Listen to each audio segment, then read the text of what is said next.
After being the big favorites going into the series, the Boston Celtics fall in 6 games to the Miami Heat. So, where did it go wrong for the Boston Celtics?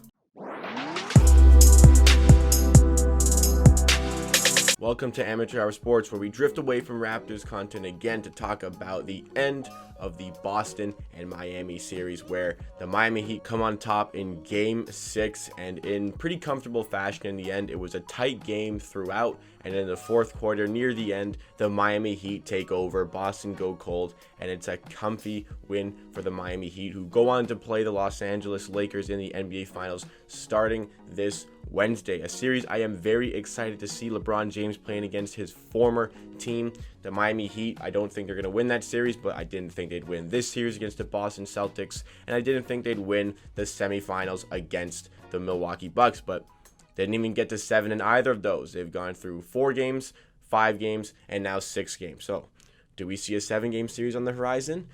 Just my 2 cents on the initial thing here. Los Angeles, I think, wins in 6. However, we're on the Boston Celtics being eliminated in this fashion after being the favorites in the series. What was it that caused them to go down like this? I think it comes down to a couple of things. More than a couple of things, but just to be a bit broad to start with, I think it comes down to coaching, first of all, and I think it comes down to Boston Celtics having too many guys who don't understand their identity within the team, which is also kind of down to the coaching aspect. But to start with coaching, I think throughout the playoffs, Brad Stevens has been outcoached. He got outcoached heavily by Erik Spoelstra, and in some situations, he got outcoached by Nick Nurse in the conference semifinals. The big mark to that is that even though the Boston Celtics won the series against the Toronto Raptors, the Raptors won every third quarter. So in the halftime situations when the coach needs to make the adjustments to get his team on top, the third quarter is a true test to what they went over during the halftime period and where the coach made those adjustments. And against the Toronto Raptors, Brad Stevens lost every single third quarter, and there was 7 third quarters to be won. The Toronto Raptors won the third quarter 7 times, and ultimately that doesn't matter if you win the game overall, because the Boston Celtics won 4 out of 7 of those games, which means they did get to play in the conference finals. But stuff like that carried over into the final, where Erik Spoelstra, when coaching decisions and little tinkers of the game needed to be made, Erik Spoelstra was the one to make those decisions. And that's why typically in the fourth quarter, in the clutch situations, like we saw in the Game 6, Miami began to pull away from the Boston Celtics. Typically, these Boston Celtics, they've been to 3 conference finals in the last 4 years.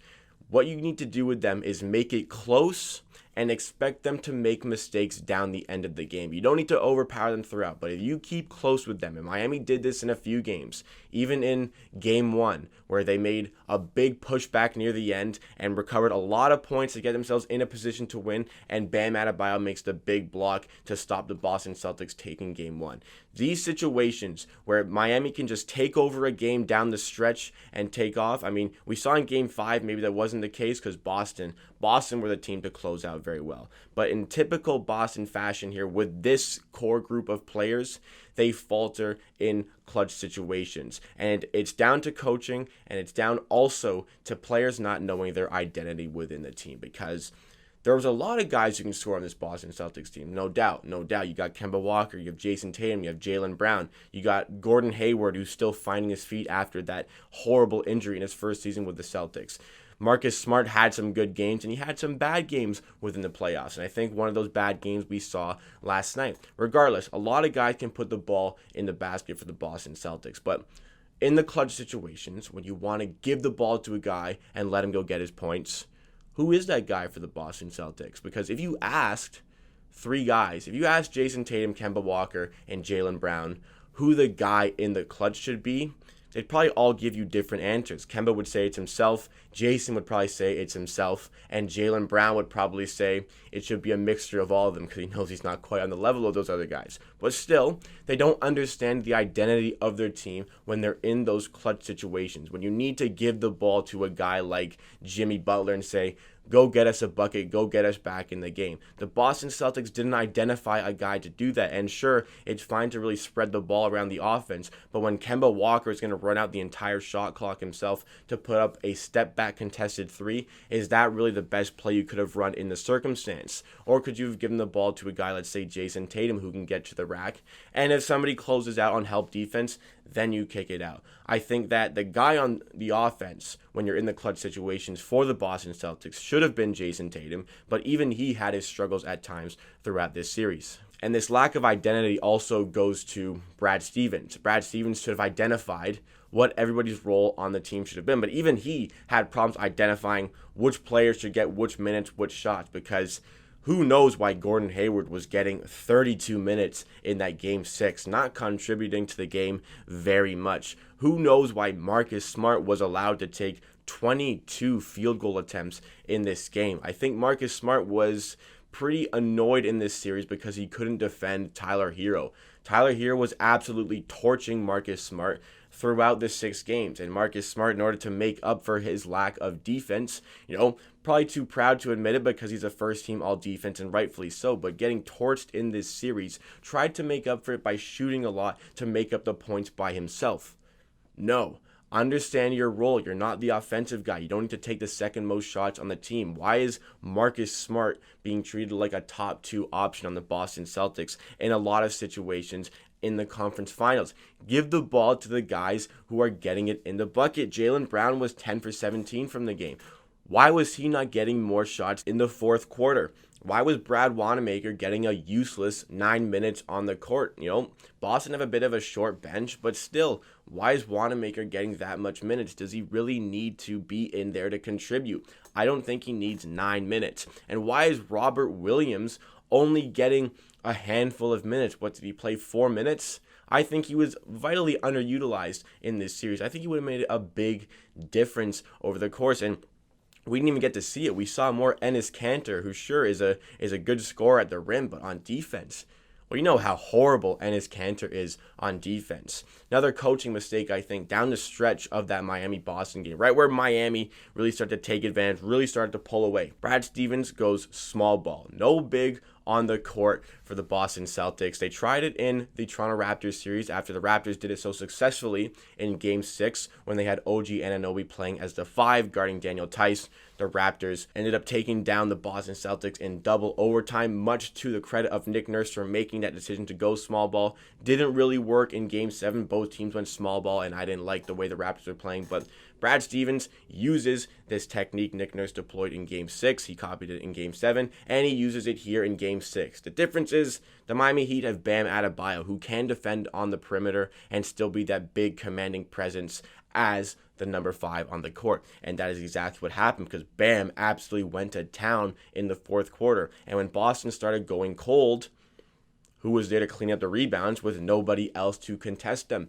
Bam Adebayo. Boston would miss a shot, Bam would get an easy rebound, they'd go down the other way, and there were a lot of guys hitting big shots, but Bam Adebayo was one of the guys who was killing the Boston Celtics defense late on in the fourth quarter. I think he got a very high double-double. I think he got more than 30 points and definitely got more than 10 rebounds. I think he was nearing 15. But regardless, a lot of coaching decisions I don't think really went right for the Boston Celtics. And 3 Eastern Conference Finals in 4 years. Sure, that's very good, but eventually you got to decide what's next for the Boston Celtics. Can this team be the team that's going to compete in an NBA Finals? I think it is, because I think they should have done it this year.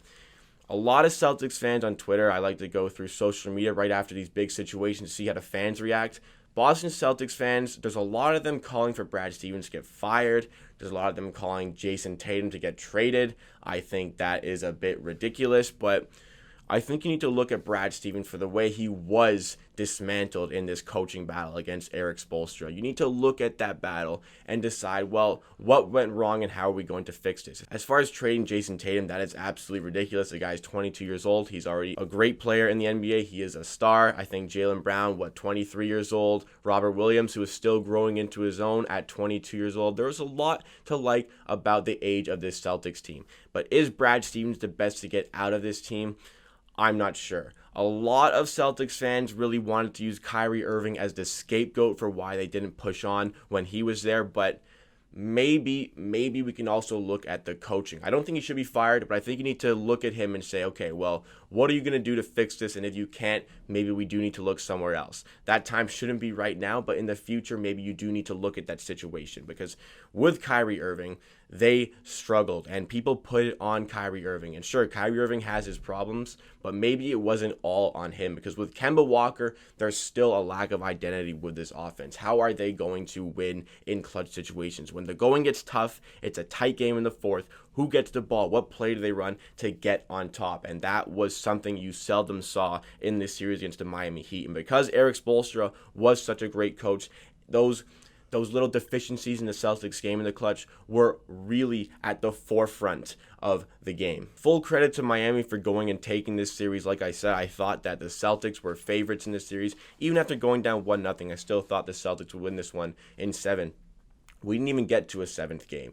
And I thought that the Miami Heat would go down to the Bucks, but they won that one in 5. We get to the finals where I think they're going to go down in 6, but who knows? Maybe they'll prove me wrong again. I just think that LeBron is not going to lose this NBA Finals, especially when he's playing an inferior team. He's not going to let that happen again. That's why I think the Lakers will come out on top, but Miami's going to give them a fight. This isn't a walkover for the Lakers. There's a lot of guys who can hurt you on that Miami team. Bam Adebayo was great. Jimmy Butler, Goran Dragic is finding that all-star form and is finding that most improved player award. This Goran Dragic, one we haven't seen in a long time, and he's so fun to watch play. Tyler Hero is a rookie who seems to get better in clutch situations. Duncan Robinson does not miss from 3. It's unbelievable to watch this guy play. There's so many people who can hurt you on this Miami team, but the Lakers, they got 2 of the top 5 players in the NBA, and I think that is going to be the separation in the clutch moments when the game is close. So for Boston, I think that the next step should be to acquire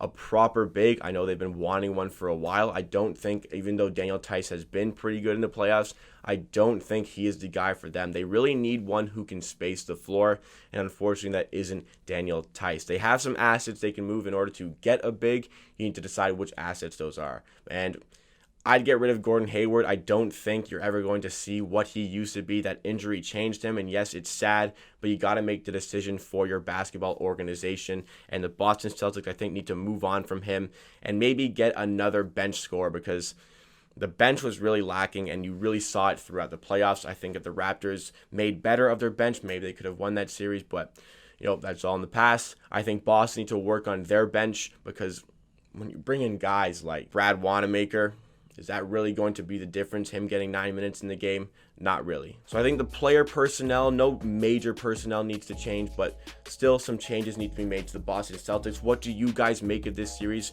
What went wrong for the Boston Celtics, and what can they improve in the future so that they don't get stumped in the conference finals, they move on to the NBA Finals and possibly beyond? What is it about this Celtics that just can't get over the line in the conference final? Let me know in the comments down below. But thank you so much for watching. Please like the video if you like, and subscribe to Amateur Hour Sports for more content just like this, NBA content with a typical focus on the Toronto Raptors, but given the big games that are going on in the NBA right now, just touching on some other teams. Hopefully you guys still enjoyed that content on the channel. At the end of the day, I believe what I say, and if you disagree, that is okay. We will see you again next time.